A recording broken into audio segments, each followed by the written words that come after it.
Au cours d'une séance de travail organisée ce lundi 1er décembre à l'intention de la délégation de la présidence de la République démocratique du Congo au département d'État américain, l'administration américaine a confirmé la signature ce jeudi 4 décembre à Washington de l'accord de paix par le président Félix-Antoine Tshisekedi Tshilombo de la République démocratique du Congo et Paul Kagame du Rwanda.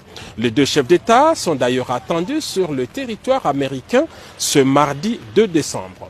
Selon le programme officiel du département d'État, la cérémonie historique va se dérouler en 2 temps et toutes les parties se sont accordées sur le détail protocolaire du programme qui devrait durer en tout 1h30.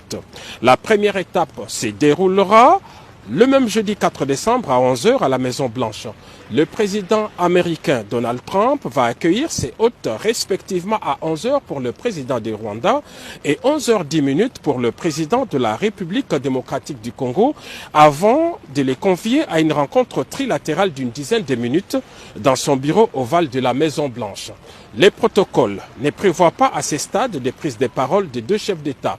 Seuls les ministres des Affaires étrangères de la République démocratique du Congo et du Rwanda accompagneront les deux chefs d'État dans les bureaux du président américain. La signature de l'accord proprement dit aura lieu à l'USIP, United States Institute of Peace, l'Institut pour la paix des États-Unis d'Amérique. Pour marquer les caractères solennels et historiques de cette signature, 8 chefs d'État ou leurs représentants y sont attendus en qualité de témoins de cet accord, en plus du président Donald Trump. Il s'agit des dirigeants de l'Angola, du Burundi, du Kenya, de l'Ouganda, du Togo, du Qatar, des Émirats arabes unis et du président de la Commission de l'Union africaine.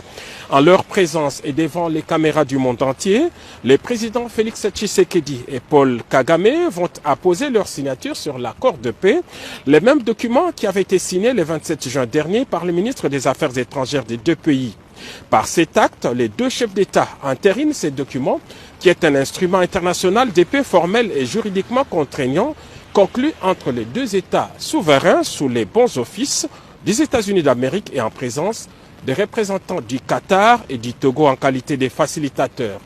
Il est prévu, à l'issue de cette cérémonie, les déclarations publiques de président Trump, Paul Kagame et Félix-Antoine Tshisekedi Tshilombo. À ce stade, on peut donc dire que la signature de cet accord est irréversible.